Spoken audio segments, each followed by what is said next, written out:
ഭണ്ണാരം എണ്ണാൻ തുറന്നാൽ നോട്ടൊന്നും കാണില്ല. 50-ന്റെയും 100-ന്റെയും 500-ന്റെയും നോട്ടുകൾ ഇട്ട പലരെയും ഞങ്ങൾക്കറിയാം. ഞങ്ങളിൽ പലരും ഇട്ടിട്ടുണ്ടേ, പക്ഷെ ഭണ്ഡാരം തുറന്നാ ഒന്നുമില്ല. എന്നാൽ ഭണ്ണാരം കുത്തിപ്പൊളിക്കുകയോ പൂട്ട് തുറക്കുകയോ ഒന്നും ചെയ്തിട്ടില്ല.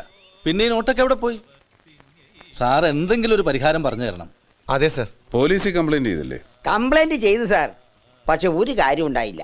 3-4 പ്രാവശ്യം സംഘം ചേർന്ന് വന്ന് ചായയും മസാല ദോശയും വിഴുങ്ങി വിൽസം വാങ്ങിച്ചു വലിച്ചിട്ട് പോവുകയും ചെയ്തു. ചുരുക്കി പറഞ്ഞ കമ്മിറ്റിക്കാർക്ക് 1,500 രൂപ നഷ്ടം. അതേ നടന്നുള്ളൂ. എന്തോ സംശയം തോന്നി ഒരു സാധുവിനെ കൊണ്ട് കുറെ ഇടിച്ചു. അതാ ഉണ്ടായത്.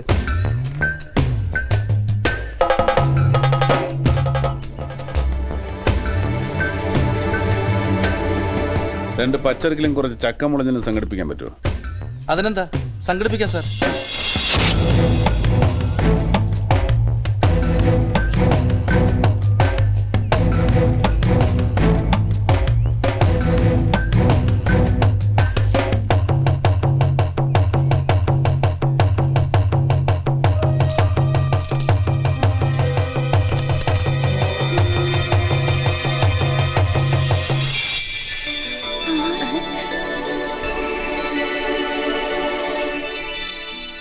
ഇപ്പൊ മനസ്സിലായില്ലേ യഥാർത്ഥത്തിൽ എന്താ സംഭവിച്ചെന്ന്? അത് ശരി, അപ്പൊ സാറായിരുന്നല്ലേ ഇത്? എന്ത്? ഞാൻ നിങ്ങളെ തന്നെ കുറ്റം പറയുള്ളൂ. ഒന്നാമത് ഇത്രയും വലിയൊരു ഹോൾ ഇടാൻ പാടില്ല. ഇനിയിപ്പോൾ അഥവാ ഇട്ടെന്നിരിക്കട്ടെ, അതൊരു സൈഡിലാണെങ്കിൽ പോലും ഇത് സംഭവിക്കില്ലായിരുന്നു. ഏതായാലും കള്ളൻ കപ്പലില്ലെങ്കിൽ കരയിൽ തന്നെ ഉണ്ടാവും. ഈ അമ്പലവും പരിസരവും നന്നായിട്ട് അറിയുന്ന ഒരാൾ ഒന്ന് അന്വേഷിച്ച് നോക്ക്.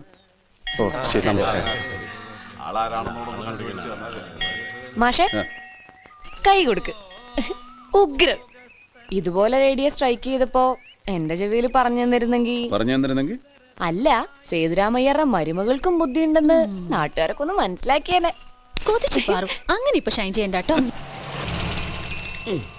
ഇറങ്ങട്ടെ.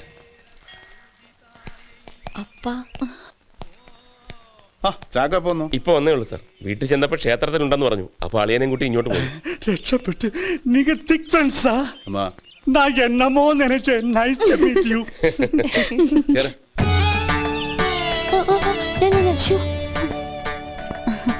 അമ്പലത്തിലെ പ്രസാദാണ്. ഓ താങ്ക്സ്. அப்பா சாப்பிடாத. ஏற்கனவே சுகர் கம்ப்ளைண்ட் இருக்கு. தேங்காய் வித்த காசு அக்கவுண்ட்ல போட்டுமா? ലക്ഷ്മി எதுக்கு? അതെ, ഏൽപ്പിക്കാൻ പറഞ്ഞ ഏൽപ്പിക്കാം. ജാസ്തി പേശ വേണ്ട അമ്പിസ്വാമി. കൊടുത്തേക്ക്. അവൾക്ക് എന്താ പ്രിന്ററോ മറ്റോ വാങ്ങിക്കാൻ? പ്രിന്ററാവത് മണ്ണാങ്കട്ടിയാത് ഇരിക്കരുത് പോതും അമ്മ. അപ്പോ വാങ്ങിത്തരില്ല. ആരുടെങ്കിലും കാല് പിടിച്ച് വാങ്ങിക്കാന്ന് വെച്ചാൽ അതിന് കൊടുക്ക്. കിട്ടണ കാശ് മുഴുവൻ ആനക്കാർക്കും മേളക്കാർക്കും കൊടുക്കാൻ ഒരു വിഷമമില്ല അപ്പാവക്ക്. അവളൊരു പ്രിന്റർ വാങ്ങുന്നതിലാ കുഴപ്പം. നീ ഒരുത്തനാക്കി പെങ്ങളെല്ലാം വഷളാക്കുന്നത്. ഇനി ഇവിടെ ഇന്നാലെ ബാങ്കിലിടാൻ പൈസ കാണത്തില്ല. ഞാൻ പോരേമ്മാ. ഉച്ചയ്ക്ക് സാപ്പാടുക്ക് മുന്നേ വരുമാ? സമയം ഇരുന്നാ വരും. ആമാ. പോണ വഴിക്കോ ഇടയ്ക്കോ ചെണ്ടയോ കണ്ട അതിന്റെ കൂടെ ലഞ്ച്. ഇപ്പൊ നമ്മുടെ ഫാമിലി ബാക്ക്ഗ്രൗണ്ട് ഏതാണെന്ന് മനസ്സിലായില്ലേ? അളിയൻ ബാങ്കിലോ മറ്റോ ആയിരുന്നല്ലോ. ഇപ്പോ? അതെ, ഇവിടെ അടുത്ത് ലോഡ് കൃഷ്ണ ബാങ്കിലായിരുന്നു. ഇടയ്ക്ക് പ്രൊമോഷനോട് നോർത്തിലേക്ക് ട്രാൻസ്ഫർ ആയി. പോയില്ല, VRS എടുത്തു. അതെന്ത്? അവിടെ ആനയും മേളവും പൂരമൊന്നും ഇല്ലല്ലോ, അത് തന്നെ കാരണം.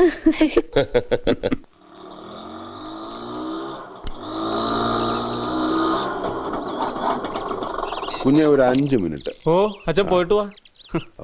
ആട്ടോക്കാരും നല്ല ഭാഷ പഠിച്ചു തുടങ്ങിയിരിക്കുന്നു. ദൈവത്തിന് സ്തുതി. ഇനി നാട് നന്നാവും. അച്ചോ, അധികം താമസിച്ചായി എക്സ്ട്രാ ചാർജ് തരേണ്ടി വരും കേട്ടാ. അവസാനം കണാകൊണാ വർത്താനം പറഞ്ഞാൽ കൊണം മാറുവേ. പറഞ്ഞത് തിരിച്ചെടുത്തു. ഈ പോക്ക് കണ്ടിട്ട് അത് വേണ്ടി വരുമെന്നാ തോന്നുന്നത്.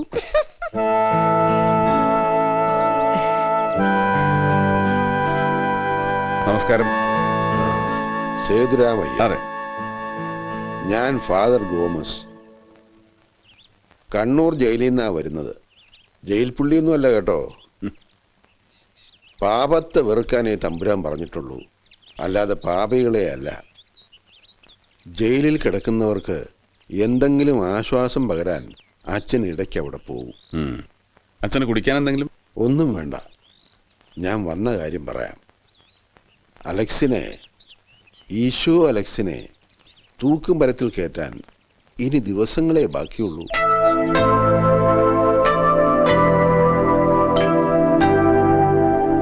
അവന്റെ കേസ് അന്വേഷിച്ചതും വധശിക്ഷ വാങ്ങിക്കൊടുത്തതും CBI ആണ്. കൂട്ടക്കൊല ചെയ്ത അലക്സിന്റെ കാര്യമാണോ അച്ഛൻ പറയുന്നത്? അതെ. എവിടെ ഇത് സംഭവിച്ചത്? ഇരണിയൽ നാദാമംഗലം. ഇരണിയൽ 5 പേരും നാദാമംഗലത്തിൽ 2 പേരും. ബാലഗോപാലൻ സാറാ അന്നാ കേസ് അന്വേഷിച്ചത്. ഞാനും ഉണ്ടായിരുന്നു അസിസ്റ്റ് ചെയ്യാൻ. അന്നത്തെ അലക്സ് അല്ല ഇന്ന്. ആളാകെ മാറി. മരണത്തെക്കുറിച്ച് ഇന്ന് യാതൊരു ഭയവും അവനില്ല. അവൻ തയ്യാറായി കഴിഞ്ഞു. പക്ഷേ അവനിപ്പോ വലിയൊരാഗ്രഹം ബാക്കി. താങ്കളെ ഒന്ന് നേരിൽ കാണണമെന്ന്. നിങ്ങളെ നേരിട്ടവന് പരിചയമില്ല, പക്ഷെ ഒരുപാട് കേട്ടിട്ടുണ്ട്. വലിയ ബഹുമാനവുമാണ്. ഈ അടുത്ത് ഏതെങ്കിലും കോളേജിൽ പോയിരുന്നോ? ഞാൻ പഠിച്ച കോളേജിന്റെ സെന്ററിനറി സെലിബ്രേഷന് ഒരു സ്പീച്ച് ഉണ്ടായിരുന്നു. അതവൻ പത്രത്തിൽ കണ്ടു. അങ്ങനെയാ നിങ്ങൾ ഇവിടെ ഉള്ള കാര്യം അവൻ അറിഞ്ഞത്. നിങ്ങളെ ബുദ്ധിമുട്ടിക്കരുതെന്ന് കരുതി ഞാൻ അവന് നിർബന്ധിച്ചു. പറയാനുള്ള കാര്യം എന്നോട് പറഞ്ഞാൽ പോരെ എന്ന്. അതിനവൻ പറഞ്ഞത് അച്ഛന് പോലീസിന്റെ പണി അറിയില്ലല്ലോ എന്നാ. മരണത്തിലേക്ക് നീങ്ങിക്കൊണ്ടിരിക്കുന്ന ഒരാളുടെ ആഗ്രഹം എന്തെങ്കിലും നിവൃത്തിയുണ്ടെങ്കിൽ അത് സാധിച്ചു കൊടുക്കണം. Please, it is his last wish.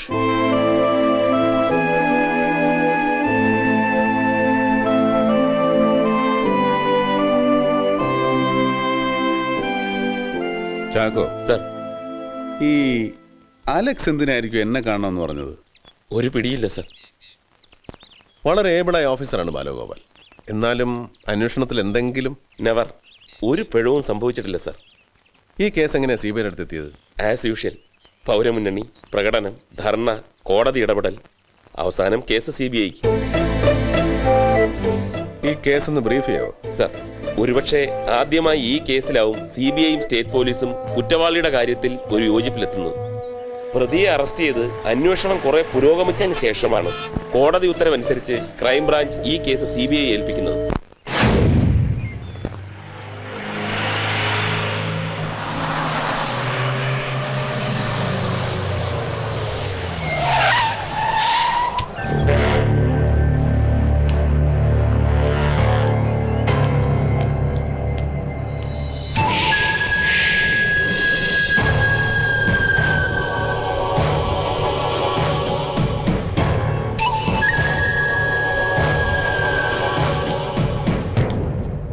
I am Pauthran circle inspector crime branch. പ്രതി ഹാൻഡ് ഓവറിയും കൊണ്ടുവന്നിട്ടുണ്ട് സാർ. ഒരു കാര്യത്തിൽ വലിയ സങ്കടമുണ്ട് സാർ. വളരെ ഓണസ്റ്റ് ആയിട്ട് ക്രൈംബ്രാഞ്ച് കേസ് അന്വേഷിച്ചതും പ്രതി അറസ്റ്റ് ചെയ്തൊക്കെ ഇൻവെസ്റ്റിഗേഷൻ ആയിട്ട് പൂർത്തിയാകാറുമായി. പക്ഷെ ഇവിടെ ഇപ്പോ അധ്വാനം ഞങ്ങൾക്കും ക്രെഡിറ്റ് CBIക്കും. I know it mister Pavithran. CBI ഇതുവരെ ഈ കേസ് അന്വേഷിക്കണമെന്ന് ആവശ്യപ്പെട്ടിട്ടില്ല, ആഗ്രഹിച്ചിട്ടുമില്ല. പക്ഷെ എന്ത് ചെയ്യാം, കോടതി ഓർഡർ. എന്തൊക്കെ പറഞ്ഞാൽ ഇത് വല്ലാത്ത ടോർച്ചറിംഗ് ആണ് സാർ. ഈ തൂണിൻ ചാരിയൊന്നും പെണ്ണും കൊണ്ടുപോയി എന്നൊക്കെ പറഞ്ഞു കേട്ടിട്ടേ ഉള്ളൂ. സോറി, ഞാൻ എന്റെ വിഷമം പറഞ്ഞതേ ഉള്ളൂ. It's all right. ഈ കേസുമായി ബന്ധപ്പെട്ട എല്ലാ റെക്കോർഡ്സ് ഈ ഫയലിലുണ്ട് സാർ. ചാക്കോ സർ, ഇറങ്ങി വാടോ.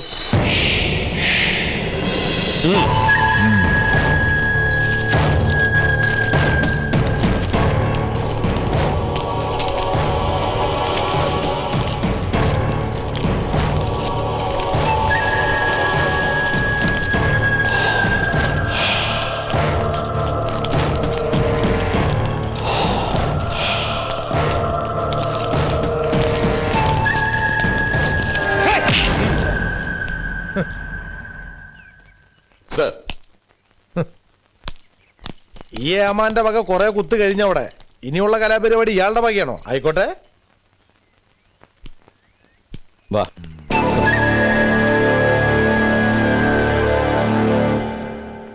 ഈ പോലീസ് പറയുന്ന പോലെ അലക്സ് 7 പേരെ ക്രൂരമായി കൂട്ടക്കൊല ചെയ്തു എന്നൊന്നും ഞങ്ങൾ ബ്ലാങ്കായിട്ട് വിശ്വസിക്കുന്നില്ല. അതുകൊണ്ട് തന്നെ ഒരു കുറ്റവാളിയോടല്ല ഞങ്ങളിപ്പോൾ സംസാരിക്കുന്നത്. നല്ല മാർക്കോടെ BA പാസ്സായി, തുടർന്ന് MAക്ക് ചേർന്നു. പക്ഷെ MA പാസ്സായില്ല. കാരണം മയക്കുമരുന്നിന് അടിമപ്പെട്ട് ഇടയ്ക്ക് വെച്ച് പഠിപ്പ് നിർത്തി. വീട്ടിൽ നിന്നും കാശ് കിട്ടാതായപ്പോൾ മോഷണം തുടങ്ങി. ചെറിയ പോക്കറ്റടി തുടങ്ങിയതാ. അത് പിന്നെ വലിയ കൊള്ളയിലും കൊലയിലും വരെ ചെന്നെത്തി എന്നൊക്കെയാണ് പോലീസ് എഴുതി പിടിപ്പിച്ചിരിക്കുന്നത്. ഇതിലൊക്കെ വല്ല വാസ്തവം ഉണ്ടോ അലക്സേ? അങ്ങനല്ല എന്ന് പറഞ്ഞ താൻ വിശ്വസിക്കോ? വേറൊരുത്തിനും കഴിവേറ്റം കിട്ടാതായിപ്പോ എല്ലാം കൂടി എന്റെ തലയെ കയറ്റിയതാ. ഞങ്ങളത് ഇറക്കാൻ ശ്രമിക്കാം, പക്ഷെ ഇതാണ് സാറിനെങ്കിൽ നിന്നെ ഞാൻ... വേണ്ട ചാക്കോ. ഇരണിയിൽ 5, നാദമംഗലത്ത് 2, അങ്ങനെ ആകെ 7 പേര്. ഇവർ കൊല്ലപ്പെടുന്നതിന് 2 ദിവസം മുമ്പ് ഇവരുടെ വീടുകളുടെ പരിസരങ്ങളിൽ അലക്സ് ചുറ്റിപ്പറ്റി നടന്നിരുന്നു എന്നതിന് ദൃക്സാക്ഷികളുണ്ട്. അറിയില്ല. ഈ 2 വീടുകളിലും പല സ്ഥലത്തും അലക്സിന്റെ ഫിംഗർ പ്രിന്റ് ഐഡന്റിഫൈ ചെയ്തിട്ടുമുണ്ട്. എനിക്കറിയില്ല. അപ്പൊ ഈ 2 വീടുകളും വീട്ടുകാരെയും അലക്സിന് ഒരു പരിചയമില്ല. എനിക്കൊന്നും അറിയില്ല എന്ന് പറഞ്ഞില്ലേ? നീ BA വരെ പഠിച്ചെന്ന് പറഞ്ഞിട്ടും ആയും ലായും അല്ലാതെ വേറെ ആൽഫബറ്റ്സ് എന്ന് പറഞ്ഞൂടെ? ഒന്ന് സഹകരിക്കടാ മോനെ. സർ 2 വീടും കാണാം സർ. 2 പാൽ താമസമില്ല. പിന്നെ പ്രതിയെ കൊണ്ടിരുന്നുണ്ടോ? ഉണ്ടെങ്കിൽ കുറച്ച് പോലീസിനോട് കരുതണം. അല്ല ആള് കൂടുവേ ഇല്ലേ? Then no problem.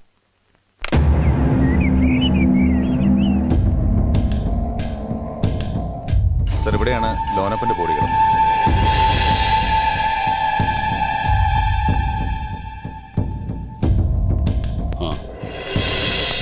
സർ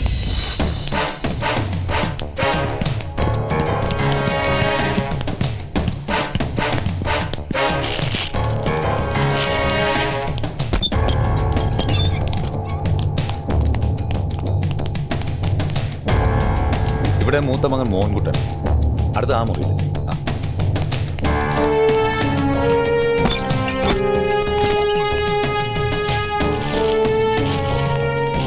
ഇത് ലോനപ്പന്റെ ഭാര്യ മറിയാം. സർ അടുത്ത അവിടെ. ഇവിടെ 2ാമത്തെ മകൻ രവിക്കുട്ടൻ.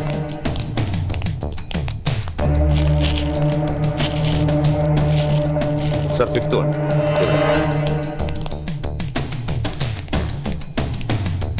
ഇത് മൂത്ത മകന്റെ ഭാര്യ അനിത.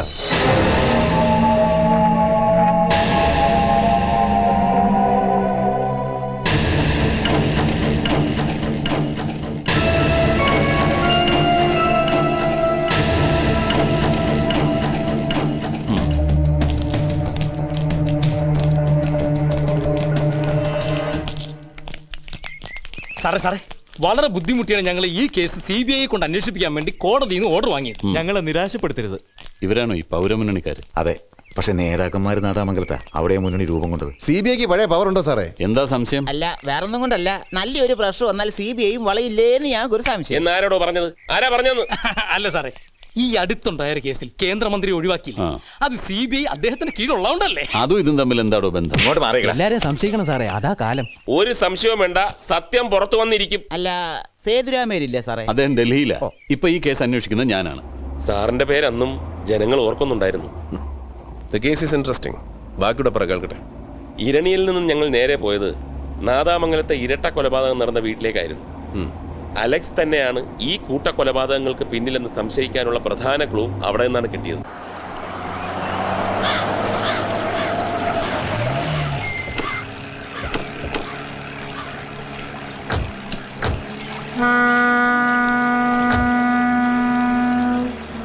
ഇതിന് എപ്പോ തിരിച്ചു വരും? ഉടനെ വരും സർ.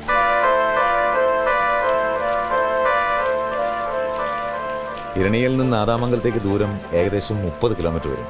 ഇരണിയിലെ കൂട്ടക്കൊലപാതകം നടന്നത് ഉദ്ദേശം 10-ന് 10:15 ഇടയ്ക്കാണ്. അവിടുന്ന് അലക്സ് നേരെ പോയത് നാദാമംഗലത്തുള്ള മാണിക്കുഞ്ഞിന്റെ വീട്ടിലേക്കാണ്. രാത്രി 8 മണി കഴിഞ്ഞാൽ പിന്നെ ഇവിടെ കിടത്തില്ല.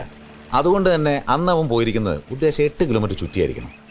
അങ്ങനെ ആകെ 30 വെട്ട് 38 കിലോമീറ്റർ. സോ ഉദ്ദേശം 1 മണിക്കൂർ യാത്രയ്ക്ക് അവൻ എടുത്തു കാണും. തുടർന്നാണ് നാദാമംഗലം മാടം. അത് ഉദ്ദേശം 11-നും 11:15 ഇടയ്ക്ക്. That matches the timing sir. Okay, ചുറ്റി വളഞ്ഞാണ് പോയതെന്ന് അവൻ സമ്മതിച്ചോ? അവനൊന്നും സമ്മതിച്ചിട്ടില്ല. ഇതെല്ലാം പോലീസിന്റെ നിഗമനങ്ങളാണ്. ചാക്കോ സർ, നമുക്കും അവൻ പോയ വഴിയെ തന്നെ പോവാം, ചുറ്റി വളഞ്ഞ്.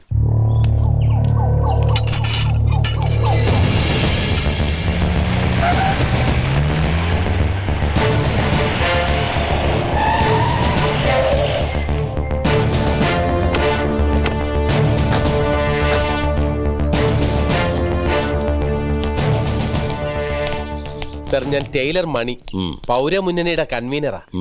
പോലീസിനെ മാറ്റി നിർത്തി CBI കൊണ്ട് അന്വേഷിപ്പിക്കണമെന്ന കേസിലെ ഹർജിക്കാരനും ഞാനാ. ഇവരേതോ കള്ളനെ അറസ്റ്റ് ചെയ്തിട്ടുണ്ടെന്ന് പറയുന്നു. അവൻ കുറ്റവാളിയാണെന്നോ നിരപരാധിയാണെന്നോ ഞങ്ങൾ പറയുന്നില്ല. CBIയിൽ നിന്ന് നിഷ്പക്ഷമായ അന്വേഷണം ഉണ്ടാകണം. ഞങ്ങൾക്ക് നീതി കിട്ടണം സർ. കിട്ടും, അത്രേ ഇപ്പൊ പറയുന്നുള്ളൂ. ഇത് കണ്ടോ സർ? സാർ, ഇത് അടിയോടി 23 വർഷം മാണിക്കുഞ്ഞിനൊപ്പം ജോലി ചെയ്താൽ ഇൻക്വസ്റ്റ് സീൻ മാസ്റ്ററിന് പ്രധാന സാക്ഷി. സാർ, ഇതാണ് മോസിയുടെ അപ്പനും അമ്മച്ചി, മോളി സൈമൺ. നമസ്കാരം. സാർ, ഇത് റോസമ്മ, അതല്ലേ പേര്? അതെ. എന്ത് ചെയ്യുന്നു? ഞാനിവിടെ അടുത്തൊരു LP സ്കൂളിൽ ടീച്ചറാണ്. മാണിക്കുഞ്ഞിന്റെ മരുമകൾ മോസി കൊല്ലപ്പെട്ട ദിവസം രാത്രി ഇവിടെ അടുത്തൊരു പള്ളി പെരുന്നാൾ ഇവരോടൊപ്പം പോയിരുന്നു. ആണോ? അതെ. എന്നിട്ട് ഉദ്ദേശം 10 മണിയോടെ ചാച്ചൻ ഒറ്റയ്ക്കാന്നും പറഞ്ഞ് മോസി മടങ്ങി. ഡ്രാമ കഴിഞ്ഞിട്ട് ഒരുമിച്ച് പോവാന്ന് പറഞ്ഞ് ഞാൻ നിർബന്ധിച്ചതാ. പക്ഷെ അവള് കേട്ടില്ല. കേട്ടിരുന്നെങ്കിൽ അവളെങ്കിലും ഈ ദുരന്തത്തിൽ നിന്ന് രക്ഷപ്പെടുമായിരുന്നു. ഇവരുടെ മൊഴി ഞാൻ വായിച്ചതാ.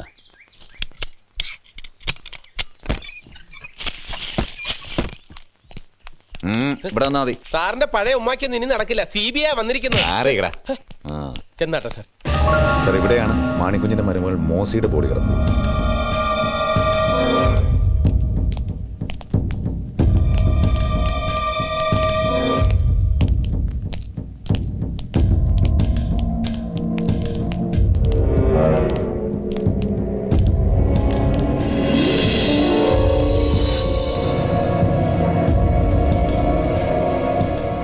മാണിക്കുഞ്ഞിന്റെ ബോഡി കിടന്ന ആ മുറിയിലാണ് സാർ.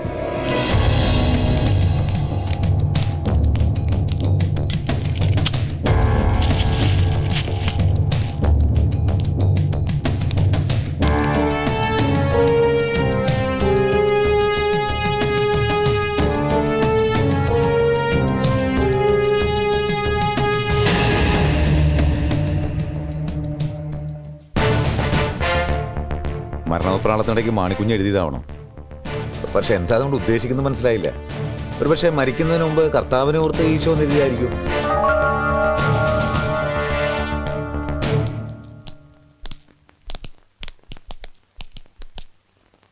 മാണിക്കുഞ്ഞിന് ഇംഗ്ലീഷൊക്കെ അറിയായിരുന്നു. പിന്നെ അയാൾ ഗ്രാജുവേറ്റ് ആണ്.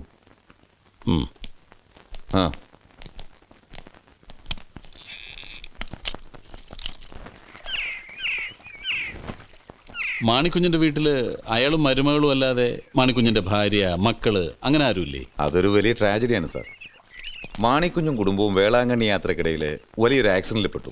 അതിൽ സർവൈവ് ചെയ്ത് മാണിക്കുഞ്ഞും മരുമകളും മാത്രമാണ്. കൂടെ ഉണ്ടായിരുന്ന ഭാര്യ, മകൻ, മകൾ, മകളുടെ ഭർത്താവ്, കുട്ടികൾ എല്ലാവരും ഒരു ശാപം കിട്ടിയ കുടുംബമാണല്ലോ അത്. ഈ അലക്സിനെ ക്രൈംബ്രാഞ്ച് സംശയിക്കാൻ എന്താ കാരണം? അലക്സ് ഒരു ലിസ്റ്റഡ് മോഷ്ടാവാണ് സാർ. പല കേസിന് ശിക്ഷ അനുഭവിച്ചിട്ടുണ്ട്. പിന്നെ ഈ അലക്സിനോട് രൂപസാദൃശ്യമുള്ള ഒരാളെ സംഭവം നടക്കുന്നതിന് ജസ്റ്റ് മുമ്പ് ഇരണിയിലും നാദാമംഗലത്തും കണ്ടവർ പലരുമുണ്ട്. അവർ തന്ന ഡിസ്ക്രിപ്ഷൻസ് വെച്ചാൽ ഞങ്ങൾ അലക്സിനെ കസ്റ്റഡിയിലെടുത്തത്. പലരും അയാൾ ഐഡന്റിഫൈ ചെയ്തിട്ടുണ്ട്. എന്നാൽ ഇരണിയിൽ നിന്ന് നാദാമംഗലത്ത് ചുറ്റിത്തിരിഞ്ഞതിന് അലക്സിന് കാരണങ്ങളൊന്നും പറയാനില്ല.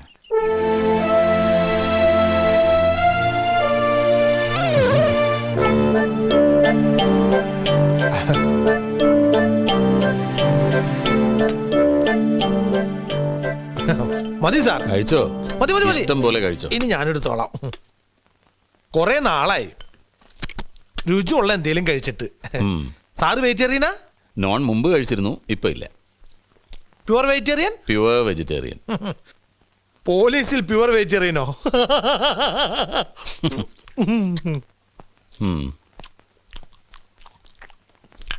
ഈശോ MA എവിടെയാണ് പഠിച്ചത്? ഞാൻ മാർവാനി.